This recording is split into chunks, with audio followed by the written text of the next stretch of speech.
Hello everyone, welcome to counselling वाला। जैसे कि आपको पता है कि जोसा राउंड वन का रिजल्ट आ चुका है जोसा के ऑफिशियल वेबसाइट पे। ठीक है, तो आपको क्या करना है, जोसा के ऑफिशियल वेबसाइट पे जाना है। वहाँ पे दिया हुआ view seat allotment result round one का रिजल्ट आ चुका है। वहाँ पे जाइए तो आप अपना राउंड वन का रिजल्ट चेक कर सकते हैं। अब उसके आगे का प्रोसेस क्या है, जब आपको सीट अलॉट हो गई है जोसा राउंड वन में, ठीक है, आपको कुछ भी मिल गया होगा, IIT, NIT, triple IT, GFTI में आपको कुछ भी सीट अलॉटमेंट हो गया होगा, तब आपको नेक्स्ट प्रोसेस क्या क्या क्या करना है, आपको सीट एक्सेप्टेंस फ़ी पेमेंट करनी है। उसके बाद में आपको डॉक्यूमेंट अपलोड करना पड़ेगा। ठीक है, आपका जो भी ओबीसी, एनसीएल, जनरल, ईडब्ल्यूएस बच्चे हैं उनको 40,000 के आसपास जमा करना पड़ेगा। जो भी एससी एसटी कैटेगरी के बच्चे होंगे उनको 20,000 के अप्रॉक्स में जमा करना पड़ेगा। अब देख लेते हैं हम लोग डॉक्यूमेंट अपलोड में क्या क्या करना है जोशा वाले में। तो सबसे पहला नंबर पे करना है क्लास 10th का मार्कशीट अपलोड करना है। ठीक है, ध्यान से सुनिए, क्लास 10th का आप मार्कशीट अपलोड कर सकते हैं। दूसरे नंबर में आप क्लास 12th का मार्कशीट अपलोड करना है। तीसरे नंबर में आपको एससी कैटेगरी सर्टिफिकेट यहाँ पे आपको अपलोड करना पड़ेगा। अगर आप एससी से हैं तो एससी सर्टिफिकेट आपको डालना पड़ेगा। ईडब्ल्यूएस है तो वहाँ का सर्टिफिकेट आपको डालना पड़ेगा। ओबीसी एनसीएल है तो आपको वो सर्टिफिकेट यहाँ पे अपलोड करना पड़ेगा। उसके बाद चौथे नंबर पॉइंट में है स्टेट ऑफ एलिजिबिलिटी प्रूफ। इसमें आपको क्या करना है, क्लास 12th का मार्कशीट अपलोड करना है। आपको स्टेट ऑफ एलिजिबिलिटी में आपको क्लास 12th का मार्कशीट अपलोड करना है। पाँचवें नंबर पॉइंट है मेडिकल सर्टिफिकेट। तो आपको मेडिकल सर्टिफिकेट यहाँ पे अपलोड करना पड़ेगा।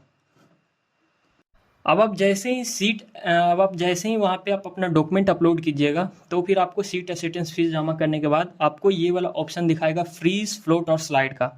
अब आप ध्यान से सुनिए, इसके बारे में आपको क्या करना पड़ेगा। फ्रीज का मतलब क्या होता है, सबसे पहला नंबर पॉइंट आप देख रहे हैं, फ्रीज का मतलब क्या होता है।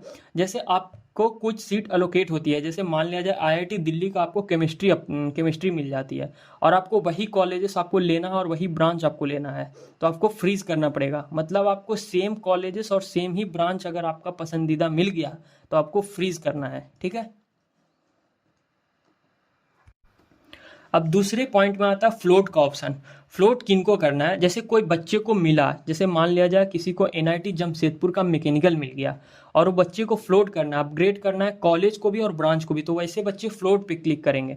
फ्लोट का मतलब ये होता है कि आपको 50 नंबर का चॉइस फिलिंग में आपको सीरियल नंबर 50 मिल गया, जहाँ पे आपको एनआईटी जमशेदपुर का मैकेनिकल या सिविल जो भी मिला, तो आपको फ्लोट करिएगा तो आप 1 से लेकर 49 के बीच में जो भी कॉलेज होंगे वो आपको अपग्रेड हो जाएंगे। अब स्लाइड में आ जाते हैं। स्लाइड में क्या करना है, स्लाइड वो बच्चे करेंगे जिनको सिर्फ ब्रांच अपग्रेड करनी है। ब्रांच अपग्रेड करनी है आपको सेम कॉलेज में, तो आपको स्लाइड को ऑप्शन करना पड़ेगा। इसका मतलब ये होता है कि जैसे आपको एनआईटी जमशेदपुर का मैकेनिकल मिला 50 नंबर कॉलेज और आपको सिर्फ एनआईटी जमशेदपुर में ही ब्रांच अपग्रेड करके आपको इलेक्ट्रिकल, ईसी, एआई, सीएसई लेना है, तो आप वैसे पे फिर आप स्लाइड कीजिएगा। ठीक है, अब आ जाते हैं कि ये राउंड वन का कब से कब तक चलेगा। तो आप जैसे कि राउंड वन का शेड्यूल देख सकते हैं कि आज आपको 20 तारीख को आपको सीट अलॉटमेंट वन का रिजल्ट आ गया है। ये कब तक आपको, तो मंडे को 24 जून 2024 को शाम के 5 बजे तक लास्ट डेट है आपको फ़ी पेमेंट करने का।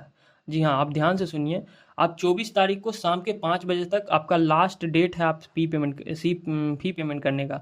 तो आप ध्यान से पहले आप कर लीजिए ताकि लास्ट में फिर आपका सर्वर वगैरह एरर ना हो।